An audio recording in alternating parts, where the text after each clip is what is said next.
This channel does not promote any violent, harmful, or illegal activities. All content provided by this channel is meant for an educational purpose only. আর এই মুহূর্তে গুরুত্বপূর্ণ কিছু update দেব আপনাদের সঙ্গে রয়েছে আমি রুমেলা। বাংলা এসে লেনিন সরণির হোটেলে সেখানেই ওঠে বেঙ্গালুরু বিস্ফোরণ কাণ্ডে ধৃত 2 সন্দেহভাজন। 13ই মার্চ লেনিন সরণির হোটেলে ওঠে 2 সন্দেহভাজন। একদিন কলকাতার এই হোটেলে যে ছবি আপনারা দেখছেন সেখানেই ছিল ধৃত মুসাফির ও আব্দুল।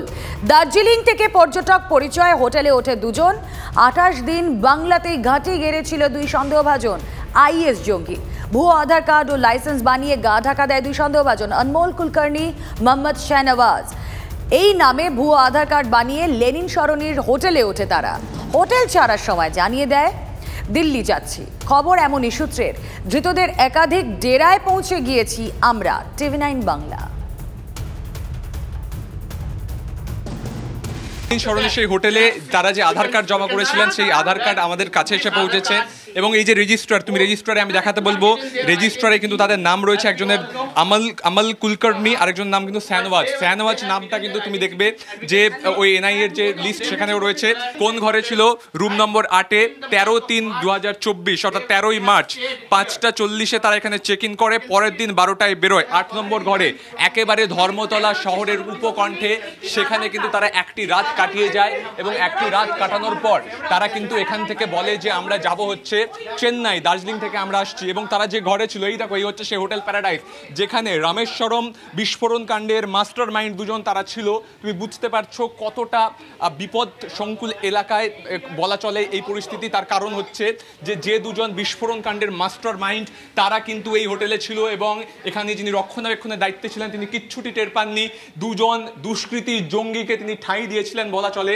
এবং এই যে 8 নম্বর ঘর তুমি দেখতে পাচ্ছ, এক্সক্লুসিভলি দেখাচ্ছি, যে ঘরে এখন তালা দেওয়া, এই 8 নম্বর ঘরে কিন্তু সেই 2 জন জঙ্গি দুষ্কৃতী তারা লুকিয়েছিল। এখান থেকে ধর্মতলা হচ্ছে 2 মিনিটের হাঁটা পথ। এখানে সব দিক থেকে বলা চলে একটা বিশাল জনবহুল এলাকা, ধর্মতলা জমজমাট এলাকা, শহর কলকাতার প্রাণকেন্দ্র, সেখানেই কিন্তু ঠাঁই গেড়ে তারা বসেছিল। আমি দেখাতে বলবো হোটেলটার লোকেশনটা, তুমি দেখতে পাবে যে এই হোটেলে আসার কিন্তু সরাসরি কোনো রাস্তা নেই, এরকম একটা সরু গলি, সেখান থেকে ঢুকতে হয়, ঢুকে কিন্তু একতলার উপরে আসতে হয় এবং আসার পরে তারা কিন্তু এখানে এসে চেক ইন করেন এবং চেক ইন করার পর তারা 8 নম্বর ঘরে কিন্তু ছিলেন। আমি আরও একবার তোমাকে দেখাবো যে 8 নম্বর ঘরের তারা যে ঘরটায় ছিলেন সেই ঘরটার পরিস্থিতি তুমি দেখতে পেলে। তাদের পাসপোর্ট ছবি তোলা হয়, প্রত্যেকটা হোটেলে রিচুয়াল থাকে তুমি জানো। এই হচ্ছে সেই 2 জঙ্গির ছবি। তারা যখন এখানে এসেছিল তারা এই পরনে ছিল, এই পোশাক, এবং এইভাবেই কিন্তু তারা এই হোটেলে এসে ঠাঁই নিয়েছিল তুমি দেখতে পাচ্ছ। এবং সেই হোটেলে তারা যখন এসেছিল তখন তুমি দেখবে এনআইএর যে লিস্ট রয়েছে, যে তালিকা রয়েছে, যেখানে ওয়ান্টেড লিস্ট, সেখানে কিন্তু বলা হয়েছে একজন সবসময় একটা ক্যাব ব্যবহার করতো, সেই ক্যাব সে পড়েছিল। একজনের নাম ছিল শাহনওয়াজ, আরেকজনের নাম ছিল অনমোল কুলকার্নি। এই 2 জন কিন্তু তারা এখানে এসেছিল এবং কিন্তু এভাবেই কিন্তু তাদের পাসপোর্ট ছবি তুলে তাদেরকে কিন্তু এখানে ঢোকানো হয়েছিল এবং তারা কিন্তু এখানে 1 রাত থাকে। থাকার পরে কিন্তু তারা চলে যায়। তুমি দেখতে পাচ্ছ শাহনওয়াজ বলে যে যার কথা বলা হচ্ছে সে কিন্তু অনেক সময় ফলস বিয়ার্ড অর্থাৎ দাড়ি ব্যবহার করতো। আর অনমোল কুলকার্নি বলে যার নাম, তিনি কিন্তু সব সময় কিন্তু এই ধরনের একটা ক্যাব ব্যবহার করতেন। 5:40 PM ওরা চেক আউট করেছে 14 তারিখে 12 PM বাস চলে গেল। তো ওরা এসে কি ডকুমেন্ট দিয়েছিল? কি ডকুমেন্ট দিয়েছিল? আধার কার্ড দিয়েছিল, দুটোই আধার কার্ড দিয়েছিল। আচ্ছা, আধার কার্ড দেওয়ার সাথে সাথে এই যে নামগুলো দেওয়া আছে সেই নামেই আধার কার্ড ছিল। আচ্ছা, তারপর এরা চলে গেল পরের দিন 12টায়। আচ্ছা, আপনাদের ওদেরকে দেখে কোনো সন্দেহ মনে হয়নি? আমাদের অতটা কোনো সন্দেহ করতে পারে না, কিছু পারেন না। আচ্ছা, ওরা কোত্থেকে আসছিল বলছিল? বললো দার্জিলিং থেকে এসেছি, চেন্নাই যাব আর 1 রাত থাকবে। 1 রাত ছিল। কত টাকা নিয়েছিলেন? 700 টাকা পার ডে। আচ্ছা, তারপরে পুলিশ এসেছিল? হ্যাঁ, পুলিশ এসেছিল, ক্রাইম ব্রাঞ্চ থেকে আর কি ওদের গেছিল। ওরা আসি ওদের আইডি প্রুফগুলো সব দেখলো, রেজিস্টার ফটো নিল, তারপরে গেলো, বলে পরে দরকার পেলে আমরা আসবো, এটাই বলে গেলো। বা যদি এর লোক আসে আপনারা ইমিডিয়েটলি আমাকে একটা নম্বর দিয়ে গেলো, এটা আমাকে ফোন করে জানাবে। নিঃসন্দেহে বলা চলে কলকাতার বুকে এভাবে 2 দুষ্কৃতী জঙ্গির এভাবে একটা রাত্রি যাপন চাঞ্চল্য ছড়িয়েছে। পুলিশ ইতিমধ্যে এসে কিন্তু তদন্ত করে তথ্য প্রমাণ সংগ্রহ করেছে। ক্যামেরা অমিতের সঙ্গে সুমন, TV9 বাংলা, কলকাতা। বেঙ্গালুরু বিস্ফোরণ কাণ্ডে চাঞ্চল্যকর তথ্য, ধৃত 2 জঙ্গিকে নিয়ন্ত্রণ করা হতো বাইরে থেকে, ক্রিপ্টোকারেন্সির মাধ্যমে হতো টাকার লেনদেন। খবর সূত্রে ধৃত 2 জন 2020 কর্ণাটক আইএস মডিউলের সদস্য। আইএস মডিউল সামনে আসার পরে 2 জন দেশ ছেড়ে পালায়। 2023 ডিসেম্বরে ফেরে তারা দেশে। চেন্নাইকে কেন্দ্র করে অপারেশনের ছক কষে এই জঙ্গিরা। সূত্রের খবর 2020 থেকে 22 সালের মধ্যে ক্রিপ্টোকারেন্সির মাধ্যমে 3 লক্ষ টাকা পায় আইএসকেপির হ্যান্ডলারের থেকে। লজিস্টিক সাপোর্টের জন্য 1 লক্ষ টাকা খরচ করে জঙ্গিরা। অপারেশনের পর 7ই মার্চ পর্যন্ত চেন্নাইতেই ছিল তারা। এরপর দক্ষিণের কয়েকটি ডেরা ঘুরে পর্যটক পরিচয় দিয়ে কলকাতা এবং রাজ্যের একাধিক পর্যটন কেন্দ্র ঘুরে দীঘায় যায় এই 2 জঙ্গি। এই মডিউলের অধিকাংশ সদস্য আইটি প্রফেশনাল এবং ইঞ্জিনিয়ার, এমনই খবর সূত্রে। বেঙ্গালুরু কাফে বিস্ফোরণের ঘটনায় প্রধান 2 অভিযুক্ত যাদের গ্রেপ্তার করা হয়েছে দীঘা থেকে, তাদের অতীতে তারা ছিল আইএস মডিউলের সঙ্গে যুক্ত।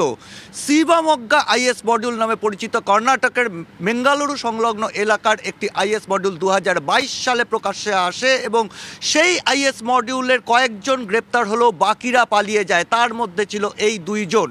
2023 ডিসেম্বরে এরা আবার দেশে ফেরে বলে জানা যাচ্ছে তদন্তে, এবং দেশে ফেরার পর 23 ডিসেম্বর থেকে তারা ডেরা বাঁধে চেন্নাইতে, এবং চেন্নাইতে বসেই এই রামেশ্বরম কাফে ব্লাস্টের পরিকল্পনা তারা করে। এবং যেটা জানা যাচ্ছে 1 মার্চ ওই বিস্ফোরণের পর 7 তারিখ পর্যন্ত চেন্নাইয়ের ডেরাতেই এই 2 জন ছিল। তারপরে দক্ষিণের কয়েকটি প্রদেশে ডেরা বদলে বদলে তারা এলাকা থাকে এবং তারপর তারা সোজা চলে আসে পশ্চিমবঙ্গে কলকাতা এবং কলকাতা সহ পশ্চিমবঙ্গের বিভিন্ন পর্যটন ক্ষেত্রে তারা পর্যটক পরিচয় দিয়ে ঘুরে বেড়ায়। এবং 4-5 দিন আগে তারা পৌঁছেছিল দীঘাতে, যেখান থেকে তাদের গ্রেপ্তার করা হয়েছে। এবং এই গোটা যে অপারেশন, এই অপারেশনের পেছনে উঠে আসছে ক্রিপ্টোকারেন্সি মানি ট্রেল এবং আইএসকেপি অর্থাৎ ইসলামিক স্টেট খোরাসান প্রভিন্স, যেটা আফগানিস্তান কেন্দ্রিক আইএসের যে মডিউল, তার সরাসরি যোগাযোগ উঠে আসছে। 2020 থেকে 2022 মধ্যে এই 2 জন ওই আইএসকেপির কাছ থেকে ক্রিপ্টোকারেন্সি মারফত 3 লক্ষ টাকা পেয়েছিল এই অপারেশনের জন্য, এবং 3 লক্ষ টাকার মধ্যে 1 লক্ষ টাকা দেওয়া হয়েছিল লজিস্টিক সাপোর্টের জন্য। যে 2 জনকে ইতিমধ্যেই লজিস্টিক সাপোর্ট দেওয়ার জন্য গ্রেপ্তার করা হয়েছে তাদেরকে জেরা করে জানা গিয়েছে। এবং ক্রিপ্টোকারেন্সির যে অ্যাকাউন্ট ব্যবহার করা হয়েছিল সেটি কর্ণাটকের যুব মোর্চার এক নেতার নামে, যাদের সঙ্গে বন্ধুত্ব ছিল এই 2 জনের। আর এই ক্রিপ্টোকারেন্সি ট্রেল দেখেই কোথাও স্পষ্ট হচ্ছে যে এই অপারেশনের পেছনে আন্তর্জাতিক একটা চক্র রয়েছে, জঙ্গি সংগঠন রয়েছে। এবং সেখান থেকেই প্রশ্ন উঠছে এ রাজ্যে তারা যে এসছিল সেটা কি সেই রকমই কোনো নেটওয়ার্কের সাহায্যে? কারণ আইএসের বিভিন্ন নেটওয়ার্ক যে এ রাজ্যে সক্রিয় তা অতীতে বারবার প্রকাশ্যে এসছে। সেরকমই কোনো স্লিপার সেলের সাহায্যে কি তারা এ রাজ্যের বিভিন্ন প্রান্তে ঘুরে বেরিয়েছে এবং আশ্রয় নিয়েছিল দীঘা সহ বিভিন্ন পর্যটন ক্ষেত্রে? সেই স্লিপার সেলকে আইডেন্টিফাই করাই কিন্তু এই মুহূর্তে গোয়েন্দাদের একটা বড় চ্যালেঞ্জ। ক্যামেরায় পিকুর সঙ্গে সিজার, TV9 বাংলা।